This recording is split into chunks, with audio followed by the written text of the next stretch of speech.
All right, everyone. So now we're going to shift our focus towards talking about different strategies or different ways that you can improve recycling in your community. So before we start that, I want to ask you all a few quick questions. So how many of you recycle? Raise your hand. Okay. Now keep your hand up if you recycle every day. Interesting. Now, how many of you recycle at school? Raise your hand. Okay. So after asking you these questions and looking around the room, do you think that you guys are perfect and need no help recycling? No? Okay, good. You should all be aware of that. It's good. So now I'm going to go over the big five, as I would call it, which are the five best ways that you can improve not only your own individual recycling, but the entire communities. So number one is to talk about it. So before I go into this, I want to ask you all what you think this means. So during this, I would ask the audience or the participants obviously what this means, and then we would have a quick discussion about this. But back to the presentation. So talking about it means talking to your family, your friends, your neighbors, anybody you can about recycling. If you continue to talk about it, sooner or later, the entire community will have heard at least one thing about recycling, which increases the awareness, which increases the likelihood that they recycle.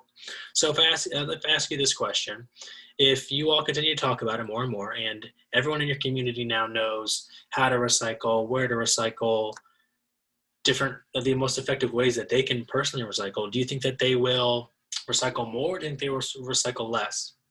Exactly, they will recycle more. So I really want to emphasize the importance of this number one of the big five, because talking about it is perhaps the best way to improve recycling. So number two would be to form a club. So forming a club at your school can be the perfect way to increase recycling not only at your school but in the community, because you can work with your classmates, your friends, your teachers, even your principal to think of different ways and establish different ways that you can improve recycling. So now that we have discussed forming the club a little bit, we can get to the fun part and try to come up with the name. So can somebody give me a good recycling club name? So here I would um, take some answers from the participants, and then we would have a quick discussion. But back to the presentation. Those were all great ideas, but I think I might have the best one. Feel free to write it down and take it. I won't be mad. What about Irving Park Cleaners? No? Yeah? Okay, so now we're moving on to number four, or number three, my apologies, which is put out more recycling bins. So have you ever been, walking around your school or walking around your neighborhood, walking around the downtown area of your community, and let's say you had a Gatorade bottle and you were walking around and you wanted to recycle it, but there was not a recycling bin in sight. So you obviously wouldn't recycle, most likely, unless you were way better than the rest of us and you still recycled. If you did, good for you. But most of us, I would say, we are probably too lazy or too busy to go out of our way and recycle. We would just throw it away. And this is a huge problem because obviously it leads to more people not recycling. So if you all can, come up with an idea, you can fix this by putting recycling bins everywhere throughout your community. Put them in your classrooms and on your school, put them in your cafeteria, put them near stores, put them near restaurants, anywhere you can think, because if the more recycling bins there are, the more likely people are to recycle. So I'll finish this off by asking you all a question. Do you have recycling bins in every single classroom at your school? Okay, well, there's your perfect place to start. You can begin putting recycling bins in all the classrooms in your school, and you can do that through the club that you just created. See what we're doing here? All right, so number four would be to create graphics on recycling bins. So you just put out all these recycling bins, but people still aren't recycling. Why? Well, because as we learned earlier, there are certain items that can be recycled and can't be recycled, but even when the items that can be recycled, they're still different. They have to separate sometimes when they can be recycled. So as you can see here, the front is cans and bottles and the back is mixed paper. So even though they can both be recycled, they're still separated to increase the effectiveness of the recycled. So obviously this can be very confusing for people who aren't aware and who haven't been able to attend an awesome presentation like this. Gotta toot the horn, But a great way to improve recycling is to do these, or to create these labels and put them on recycling bins. That way people won't be confused and they'll be aware and they'll feel more comfortable and confident recycling. So I have a question for you all. Does anybody here already separate their recycling at home? Okay, well, I will task all of you with being the leaders of this project. I will ask you all to take the initiative and with your experience, help ensure that the labels are being created properly and effectively. And of course, you can use us, you can use your teachers, you can use Google as a great resource if you need any help.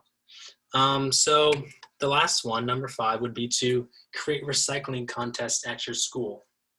So this is probably my favorite one because, as I said earlier, you guys are the future, so you should care about saving the environment and, being a greener earth, as we would say. So, excuse me. So these recycling contests, you could compete against other grades in your school. You could compete against other teachers' classrooms in your own grade, and you could make it more fun by, the winner could throw a party or go on a field trip of their choice. Anything you can think of to motivate you all to recycle more, because that's what's most important. If you all recycle more in school, it leads to the entire community recycling more. So a question for you would be, how do you think you would win a recycling contest? So here we would have a discussion about what defines a winner in a recycling contest. So those were all perfect, correct answers. The winner of the recycling contest would be the classroom or the grade that recycled the most and the most effectively. So now that we have gone over the big 5, I want to watch this awesome video with you guys, and I hope you all sit, watch, listen, take it in, because it's very informational. So let's go ahead and play this. Hopefully you can hear it.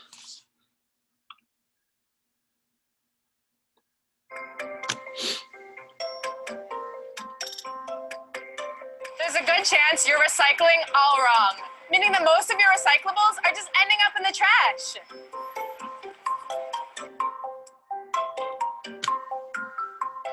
Plastic bags should never end up in anyone's household recycling.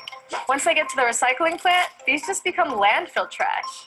Here's how you can recycle plastic bags and stop the planet from being buried alive in plastic. You can bring your plastic bags to almost any grocery store. A lot of them have thin film recycling bins that you can stuff any kind of plastic bags or plastic wrap into.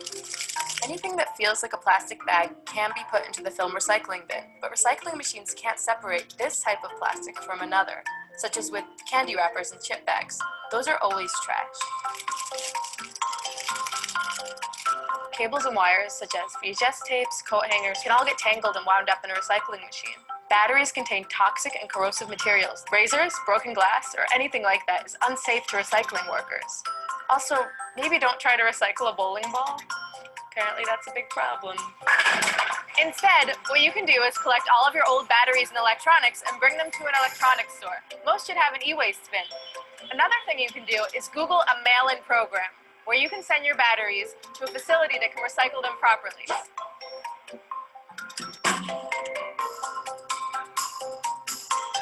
Over 50% of recyclables end up in landfills. This is one of the biggest problems that recycling plants face. They're not even getting all of your recyclables because people don't know what's recyclable and what isn't. Here are some things that you might not expect to be recyclable in New York City. Aluminum foil and trays can be recycled, even if there's a little bit of food stuck to them. Cartons for things like broth and milk should be recycled with the cap still on. You can recycle every part of your morning coffee except for the cup. Plastic solo cups are acceptable. Greasy pizza boxes can be recycled too. But every town is different. Some recycling plants don't have the same facilities and processes as others. For example, in Chicago, you can't recycle boxes or anything with food and grease on them. So you gotta throw out your box after you eat deep dish pizza. To find out what's recyclable in your area, just do a little research. If you Google your county plus recycling guidelines, you should find all kinds of information about what is and isn't recyclable in your community. Once you know the rules, recycling correctly can be super satisfying as well as beneficial to the environment. Recycling properly can reduce the amount of trash, filling landfills, devastating the oceans, and basically taking over the world. Trash is a global issue, and we all should be concerned about where our garbage is going, so we can do our part to stop the world from becoming a plastic-infested garbage dump.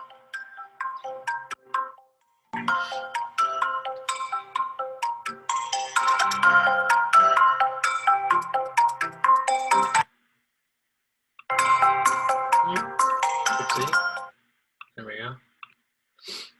So as you could see in that video, we talked about some of the things and we also didn't talk about some of the things. So I hope you all learned something. So now I will ask you to tell me something that you learned. So here we would have a quick discussion with the audience or the participants and ask them something that they learned, and we would have a quick discussion. Back to the presentation. So I would also, you noticed in there, they talked about Chicago, where you guys are from, and I want you to tell me what you learned about recycling here in Chicago.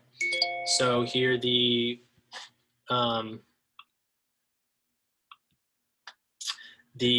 video mentioned that in Chicago you cannot recycle any boxes or anything with food or grease in it. So we would relate this back to the participants and encourage them to, let's just go back to the presentation. Yeah, so after hearing more about the specifics of recycling in Chicago, I will encourage you all to look more into recycling in Chicago and your own communities because it's extremely important. So we'll get back to this in a second. I'm going to go here first. So since we just talked about websites, I want to provide you guys with this website. So this website's perfect for any more recycling information you have, even just recycling in general or specifically recycling in Chicago. So make sure you use this, especially for earlier when we talked about using Google. This is a great resource. But now I want to go back and open up the presentation for questions from you. If anybody has any questions, please feel free to ask them now. We are happy to answer. So here we would have another discussion and hopefully clear up and give them all the information they need. So at this time, we are also going to be passing out a survey. You can feel free to put your name, don't put your name, it doesn't matter. We just want to know how effective we did at our presentations, let you know, or just tell us what you think went well, what you didn't like, what you liked, anything that you want to write down, please feel free to write down. And of course, we all want to thank you for coming and hanging out with us and learning more about recycling.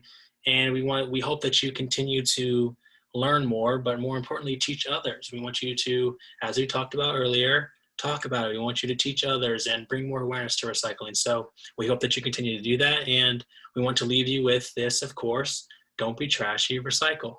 All right, everyone. Thank you, guys.